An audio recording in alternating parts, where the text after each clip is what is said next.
Good afternoon, folks. This is BelGeode, and this is my part 2 of the exhibition floor here at FlightSimExpo in Orlando. This is day 1. This is the Saturday show. So, in the last episode, I showed you everything that was going on in the eastern half of the room.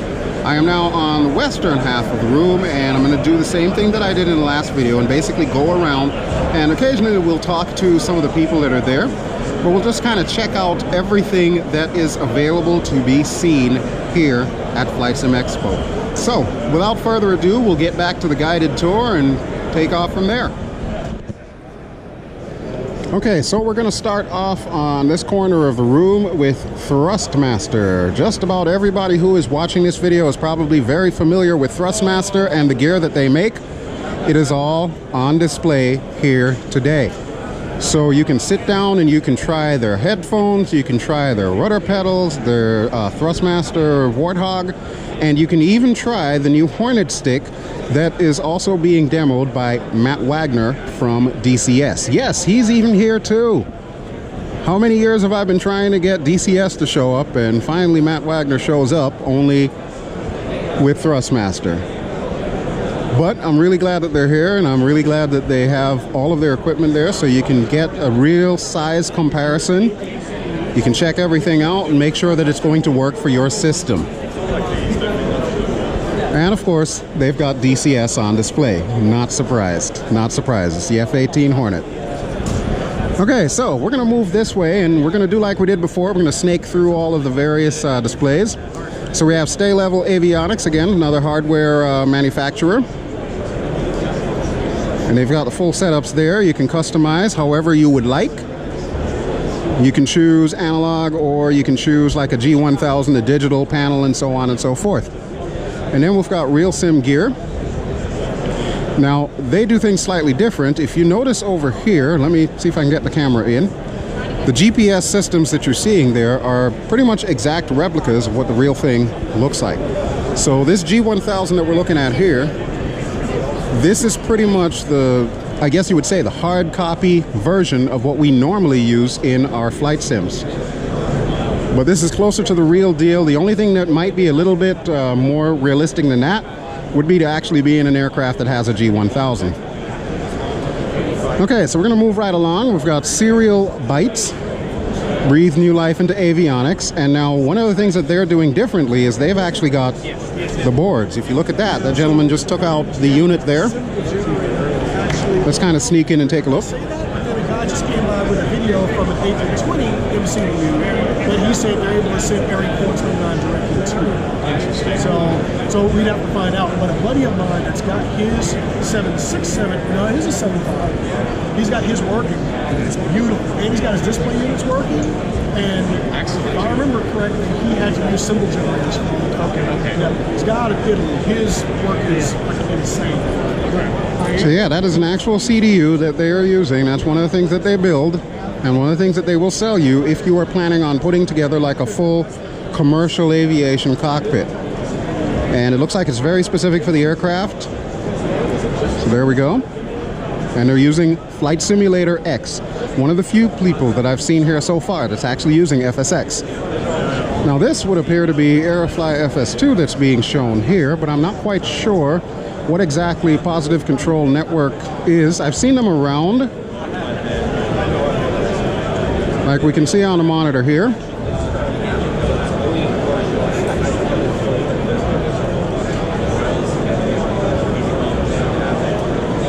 So there you go. Looks like different settings that you can set up there. We'll probably take a talk with them a little bit later on, but for now we're going to continue moving on. Here's one of my favorite guys for P3D. This is TFDI Design, and I'm sure you remember their phenomenal 717 that I've shown off before. They're here in full force. They've also come out with recently the Pack X, which will allow you to have, you know, like crew noises and so on and so forth. They're expanding that to include multiple aircraft types, so not just for commercial aviation. You'll also be able to use this for GA, or perhaps helicopters and so on and so forth. And from what I've heard, they'll also make it available for military aircraft at some point in time. But the beautiful thing that I've heard about PAC-X is not only does it work with FSX and P3D, but it also works with X-Plane. And it is really good to see more developers getting into, you know, taking care or catering to all of the various flight sims. So that is awesome. We have GeoFS here, multiplayer flight simulation for the web and mobile with global satellite scenery. Now, I have not heard much about these guys, so I'm thinking they're kind of the new kids on the block, but we can just take a quick sneak peek and see what they offer. I'm reading their little panels there, and apparently they've got over 20 aircraft, joystick support, works on Windows, Macs, Linux, and mobile. ADS-B commercial traffic, a navigation map with 30,000 runways, massively multiplayer. So pretty much this is an MMORPG, but for flight sim. Real-time weather conditions from METAR, and 10-meter global satellite imagery. So pretty much that is HD level of imagery. And we've got Propwash Simulation. They are a returning exhibitor. They were here last year. Well, when I say here, I mean at the expo itself, even though the expo itself was in Vegas. And one of my buddies did purchase some of their equipment, took it home, set it up with his computer, and it works flawlessly. So yes, if you do get the opportunity, check out what Propwash Simulations has to offer, and you'll notice that everything is all reasonably priced, which honestly is unheard of in this hobby. Usually we're used to paying upwards of $500 for stuff. No, they're keeping it real for us, and that is one of the things that I really appreciate about companies like Propwash Simulation. All right, we're going to continue moving on this way. We took a look at the Thrustmaster booth earlier, and we're going to do a 180 here and turn around and check out Volair Sim. And there's Mr. Flight Sim Guy. Say hello, Mr. Flight Sim Guy. Hey guys, how you doing? What do you know about Volair Sim? Have you actually discussed anything? I think this is a package simulator deal. Okay. All in one. Looks like X-Plane. It looks like a pretty impressive setup to me. Huh. I'm waiting for this kit to get done so I can try it. Yeah, right. That seems to be the order of the day. Everywhere we go, you know, pretty much mobbed because everybody wants to do everything all at once. But yeah, there you go. That is Volair Sim. We're going to check out this way here. What is this? METAR Simulations. So we're looking at flight tracking and so on, and I imagine something to do with the weather as well. This is Project Fly, from my understanding. Those of you who are familiar with it will already know. I unfortunately don't know too much about it, but I will find out a little bit later. Right now, I just want to do the overview video of the area, and then we'll talk to specific people as time goes on. Now, this is another one of the more popular booths here. This is Navigraph. Everybody should know Navigraph, and huge thank you to them for doing that survey that pretty much confirmed what I had suspected, which is that the VR community is growing in leaps and bounds throughout the flight simulation community. So huge thank you to Navigraph for that. And we're going to continue heading on down this way. We've got Boston Virtual. Yay! We've got Boston Virtual ARTCC, who of course has a very long history with this event. Since pretty much when this thing started, it was their event. So the organizers of the event are also members of Boston Virtual, and they've helped to put this on. Just like before, just like last year and every other year that they've done this convention, their ATC is live. I'm going to put the camera up here, and that way you can take a look and see what the controllers are doing.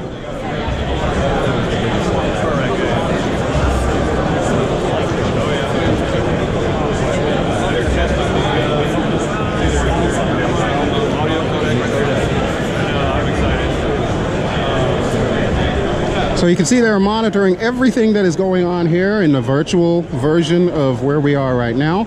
And if you happen to be flying on VATSIM and happen to be flying to this area, you will be talking to one of these gentlemen here. And they've got their usual full setup. They're very professional about it. Doing a great job as always. All right, so let's move down a little bit further. We've got ProSim 737 here. FS Flight Control. And we're seeing a lot of pretty much the same type of things. You know, there's a lot of avionics related stuff. And then of course we've got the computer systems. I told you Jetline Systems is here. You can see one of their computers right there. And this bad boy looks like it's loaded for bear. It's got the RTX 2080 Ti in there. Water cooled, got a full radiator. This is a monster. This is a monster. This is the kind of thing that you want running your VR rig. All right, we're gonna head over this way here. Apparently there's a basketball thing. I don't know, I don't play basketball, so we're just gonna ignore that.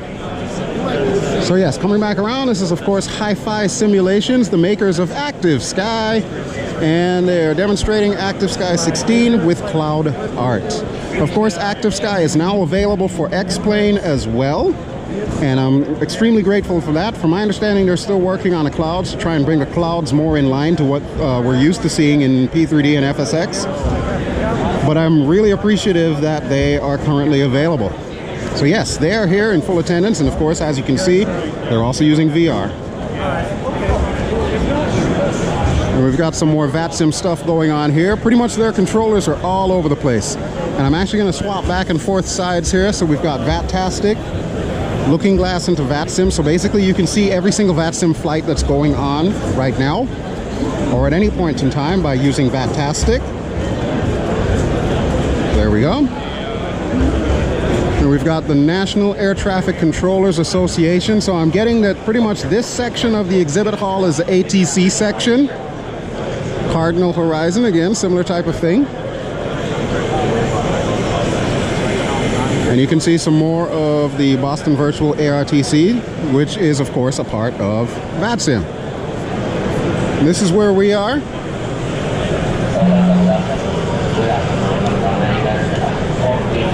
We are there, smack dab in the center of Florida, about an hour away from either coast. And then we've got our good buddies from IL2. I do notice that they don't have their VR headset hooked up just yet. I heard that there were some technical issues that were going on with that. But they do have IL2 available to play, so you can hop in there and practice your fighter ace skills. Thank you. I haven't had a chance to hop in yet. I want to give it a try. And I just recently got IL2. I've been flying around in it. I haven't had the opportunity to show it off just yet on the channel. But that is something that I intend to rectify once I get back home. I'll start showing you some more IL2. And we also have the Geforce Factory over here.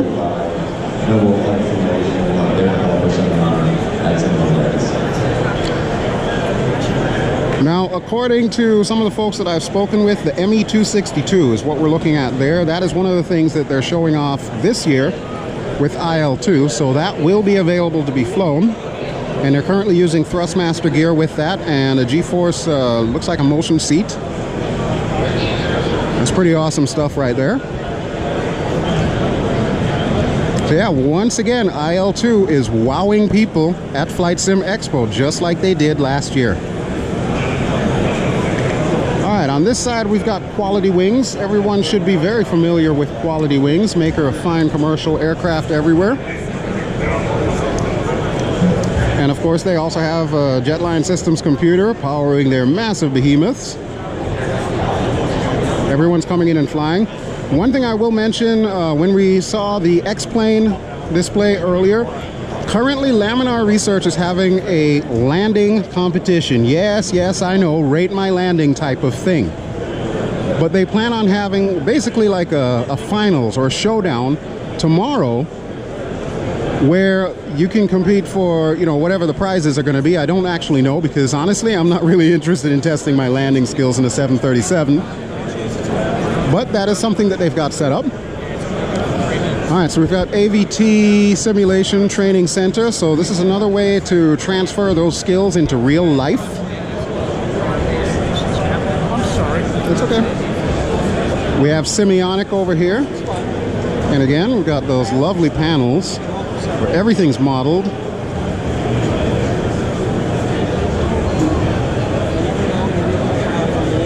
There's really some very good stuff here in appearance. Xplane.org is here. And if you're not familiar with xplane.org, then apparently you don't fly in X-Plane, because just about most of the aircraft that you will get and most of the scenery you will be purchasing or downloading for free, depending on which way, from xplane.org. And as you can see, we've got some celebrities here. Mr. Jeff Fabiano's here. Mr. Cat Strader's floating around somewhere.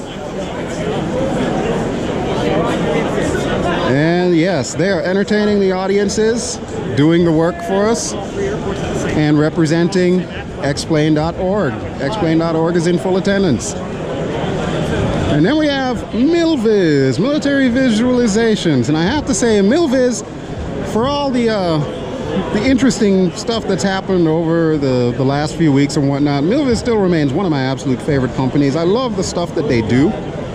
And especially this T38C that we're seeing right there. I recently purchased that one, which is funny because MILVIS actually sent me a free one afterwards, which I gave to Flight Sim Historian. Go ahead and follow his channel. But yeah, you see that they're having difficulty flying it. It is every bit as difficult as we might think to fly. But that's one of the things that I really love about MILVIS. When they put their heart and soul into something, it really ends up being a very special aircraft. And then we have Eastern Hops. Yay! It's been a while since we've seen Eastern Hops, because Eastern Hops wasn't in Vegas, but they did show up this year, and the man himself, Mr. Pizza, and look at that, they've even got a cake. If they knew you were coming, they would have baked you a cake. And there it is. Beautiful. We're going to cut that cake pretty soon, from my understanding. Or has it already been cut? It hasn't been cut yet. We're going to cut it here soon. All right, excellent. So we're going to be coming back here and we're going to check that out. But we're going to finish up our tour with this corner of the room. And then we will be done for this particular video, and then I'll be back with some more goodness happening here. So, we'll be right back. Pardon me. We have VATSTAR, VATSIM pilot training. We've got MidCon. And that's pretty much it for this area. The only other thing that's here is this little basketball thing, which I guess they're trying to win something. I don't know what. Better wipes. Okay. He's playing pretty much as well as I am. All right, but that will do it for the tour. That is pretty much everything that we've got here in the exhibitors hall here at FlightSimExpo. So as you can see, it is jam-packed with people. Roughly about 1577 people showed up for this event. That's registered attendees. And we've got all kinds of things on display, as you have seen in my little tour here. So what I'm going to be doing is I'm going to be taking video of Laminar Research's speech and so on and so forth. Plus I need to meet with them personally to answer all the questions that you guys sent me. So stay tuned for all of that, but for now I'm going to call it quits. So thank you very much for watching. This has been BelGeode, and I am here live at FSExpo, Flight Sim Expo here in Orlando, Florida. If you enjoyed what you've seen in the last two videos, please feel free to give me a like. Don't forget to subscribe, and I will talk to you all really soon. Ciao!